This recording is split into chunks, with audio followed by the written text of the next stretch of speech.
A incrível aura emanada por Leon chega a ser sufocante. Um dos lacaios do diretor de Ongtian coloca a mão em sua garganta, com dificuldades em respirar. Os demais estão boquiabertos, suando frio ante o poder do rei.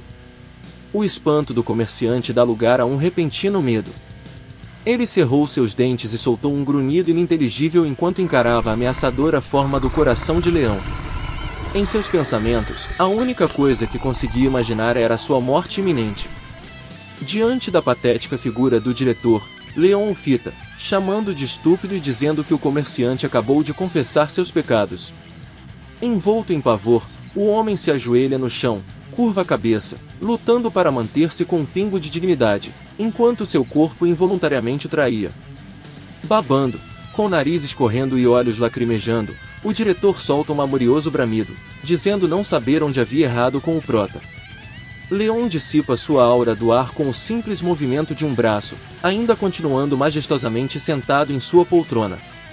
Ele então fecha seus olhos e resmunga sobre o quão ignorante e incivilizado o diretor do conglomerado comercial poderia ser. Apesar de não precisar se alongar mais, o monarca de outro mundo opta por esclarecer o ignorante de Ongtian, que continua prostrado no chão. Segundo Leon, o grão sagrado foi criado nas terras da querida deusa Demerara, e tal bênção foi dada aos fazendeiros que se dedicam aos campos agrícolas. E por essa razão, a bênção e, consequentemente, os grãos não são algo que podem ser comprados com o dinheiro de uma corporação. Sendo necessário apenas um coração agradecido, e fé como pagamento. Enquanto o prota explicava ao diretor, a imagem de Demerara permeava a mente de Leon. Após a explicação em tom brando, porém ameaçador, Leon continua atribuindo a Ongtian o título de criatura inferior, que só busca lucros e, para isso, engana os outros. Por fim, lhe diz que irá fazer uma pergunta. Ao ouvir tais palavras, o diretor, um misto de pavor e ódio, empalidece. Leon, ainda mantendo a serenidade, questiona ao comerciante o motivo de ele querer os produtos de uma deusa na qual ele não acredita. O homem resignado não consegue responder à pergunta e permanece de cabeça baixa, apenas fechando um de seus punhos, ao que parece, admitindo sua derrota. Passados alguns minutos, Han Harii pergunta a Leon, que está observando a cidade da parede de vidro de seu apartamento, se está tudo bem deixar o diretor de Ongtian sair daquele jeito. A pergunta da ruiva desperta o interesse do prota, embora ele não responda de imediato. A jovem caçadora se delonga, dizendo conhecer o ponto de vista de Leon, porém tem receio sobre a grande influência que o comerciante tem naquele país. O monarca, despreocupadamente, diz à garota que não há motivos para se preocupar, pois não é o tipo de pessoa que seria afetada por alguém vulgar como aquele homem. Após isso, vira-se para Harii e pergunta se o que ele havia lhe pedido estava pronto. A garota se precipita na direção do prota, segurando cuidadosamente algo, embrulhado irregularmente em alguns jornais. Ao se aproximar, diz que a associação de caçadores havia ligado e, com olhos brilhantes de esperança e orgulho, pergunta a Vossa Majestade se ele também pretende fazer o teste. Sem deixar Leon responder, a ruiva diz que para ele, tudo será mais fácil. Diante da pergunta e empolgação da garota, Leon, com olhar de reprovação e desdém, encara a jovem, e questiona o absurdo que ela havia falado, pois na concepção dele, não há motivo para um rei fazer qualquer teste. Embora já devesse estar acostumada com as respostas de Leon, e saber que nem tudo que ele faz requer um propósito lógico, não pelo menos na visão de pessoas comuns, a ruiva fica em extrema dúvida, querendo saber o motivo então de um monarca querer ir ao local dos testes de caçadores.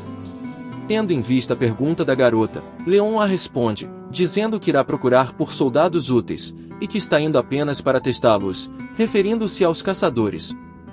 A garota, ainda abraçada ao invólucro de jornal, diz que os objetivos do rei são impossíveis, ao passo que sorri sem graça.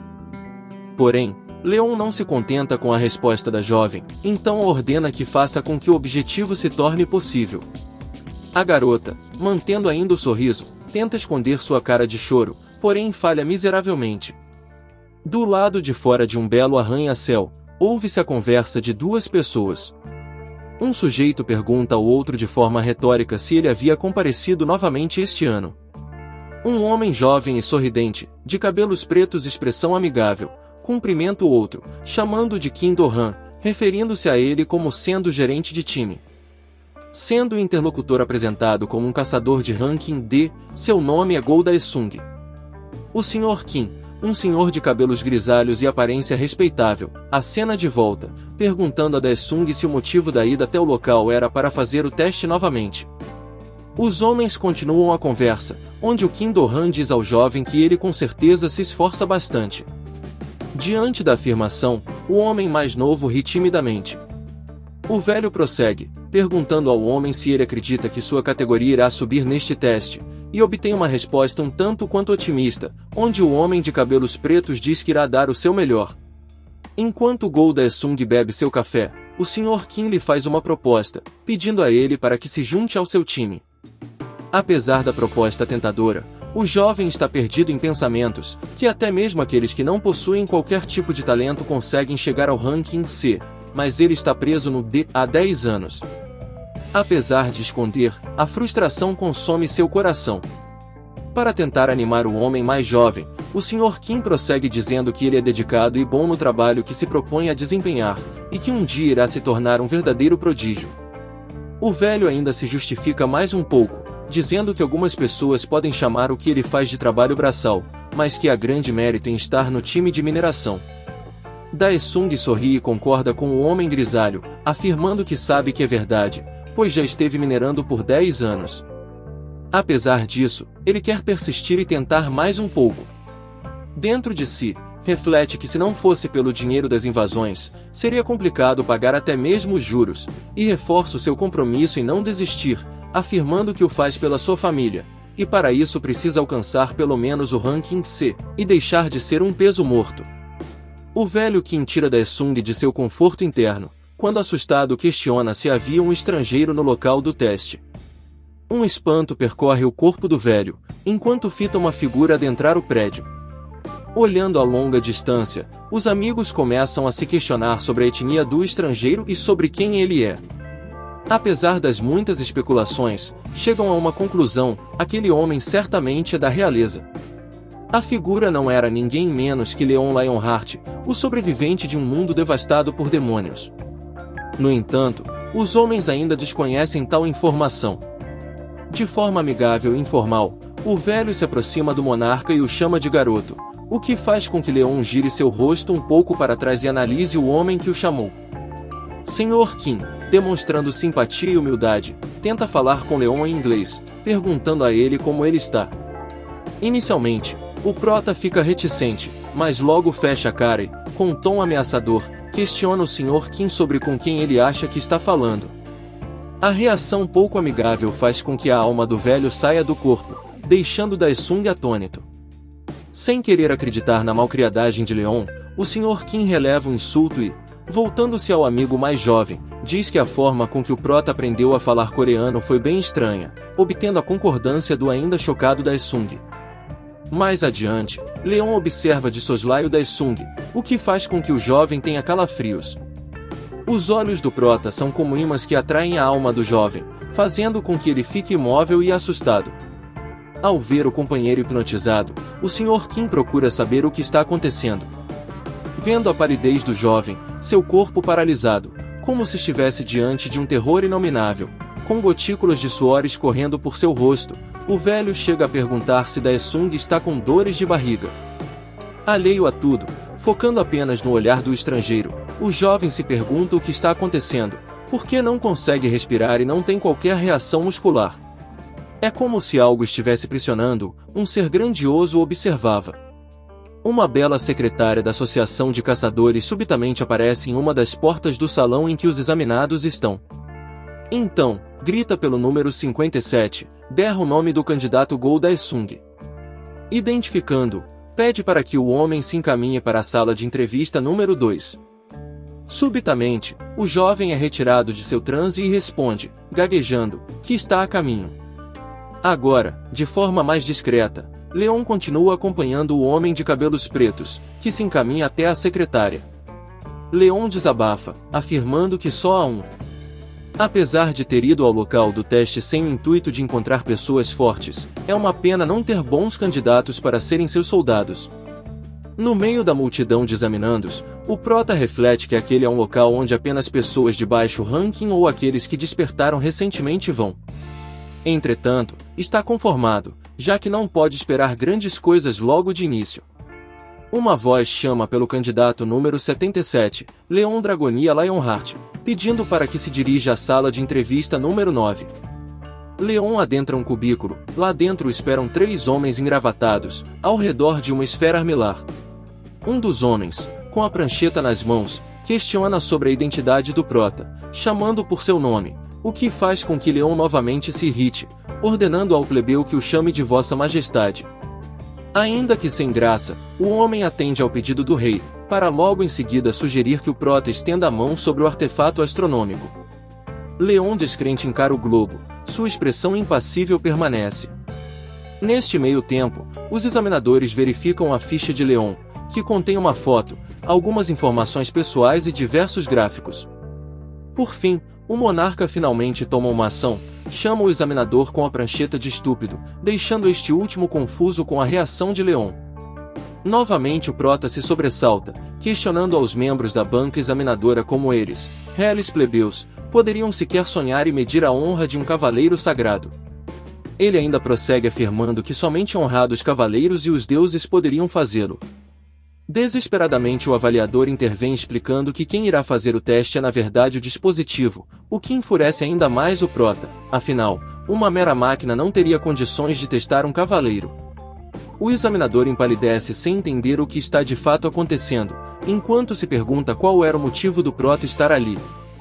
Parecendo que lia a mente dos avaliadores, Leon subitamente vira o rosto, dizendo que foi até o local do teste de caçadores com o intuito de procurar soldados, mas até mesmo juízes, referindo-se aos examinadores, daquele lugar eram horríveis. O monarca de outro mundo, diz aos homens na sala que não gostou de ninguém naquele lugar e então pergunta qual será o próximo teste, ao passo que um deles responde que será uma prova prática, em um portal. O que anima Leon, e sem pedir permissão, ele apenas diz que irá acompanhar o próximo exame, para então ter conhecimento das habilidades dos examinandos em um combate real. O avaliador com a prancheta novamente fica incrédulo com a audácia do prota, enquanto pensa que ele deveria dizer que quer participar e não avaliar. Em um local de natureza exuberante, banhado pelos raios solares, um homem pergunta aos demais se após cruzarem o portal, alguém se sente tonto, ou algo parecido. E caso se sintam enjoados, não se preocupem, pois é comum em algumas pessoas. O portal que os participantes haviam cruzado era conhecido como o Portal de Seul. Apesar de os portais serem fechados após sua conclusão, em alguns poucos casos, eles continuam abertos e são usados para testes. Um instrutor ao fundo grita pelos participantes, informando a eles que devem segui-lo. Um pouco para trás está Gol Daesung, com olhar sério e semblante pensativo. Ele nota que as avaliações daquele ano são muito parecidas com as avaliações do ano anterior. Ainda perdido em seus pensamentos, ele olha para os demais participantes e pensa que ele precisa mandar bem no teste prático, para assim, alcançar melhores resultados. 2 participantes novatos conversam, um deles está maravilhado com como o portal de Seul é por dentro. Uma adolescente de pele alva e cabelos pretos segura um smartphone. Ela traz consigo um arco longo e uma faca embainhada em suas costas. Seu casaco verde esconde seu corpo voluptuoso. A jovem se volta ao rapaz que acompanha, chamando de opá, e questiona se aquele não é um lugar popular. Descrente das atitudes despreocupadas da novata, o amigo que está com ela, igualmente pálido e de cabelos negros, pede para que ela desligue o celular. Seu semblante mais sério contrasta com seu blazer azul. Diferente dela, ele é um guerreiro corpo a corpo, que faz da lança e escudo suas armas. Daesung olha para os jovens novatos com certa preocupação. No entanto, é surpreendido com um simpático senhor ao seu lado, que exclama que o ar daquele local é muito bom. O velho calvo está na casa dos 60 anos, e assim como os demais, não aparenta ser mais do que ranking D, no máximo C. O que chama a atenção mesmo de Daesung é o estrangeiro, que acaba de adentrar o portal, atraindo para si todo o resplendor que alguém pode ter. Tal como um astro de cinema, Leon está impecável, de óculos escuros e vestindo um rico terno, ele esbanja beleza. Ainda vislumbrando Prota, Daesung confunde as coisas, acreditando que o estrangeiro também é um novato e que, tirando o velho, todos ali são principiantes. O homem continua a olhar Leon, que agora esboça um sorriso enquanto olha de cima da armação dos óculos escuros. Vendo a pose desdenhosa do Prota, o Daesung apenas se questiona se irá ficar tudo bem.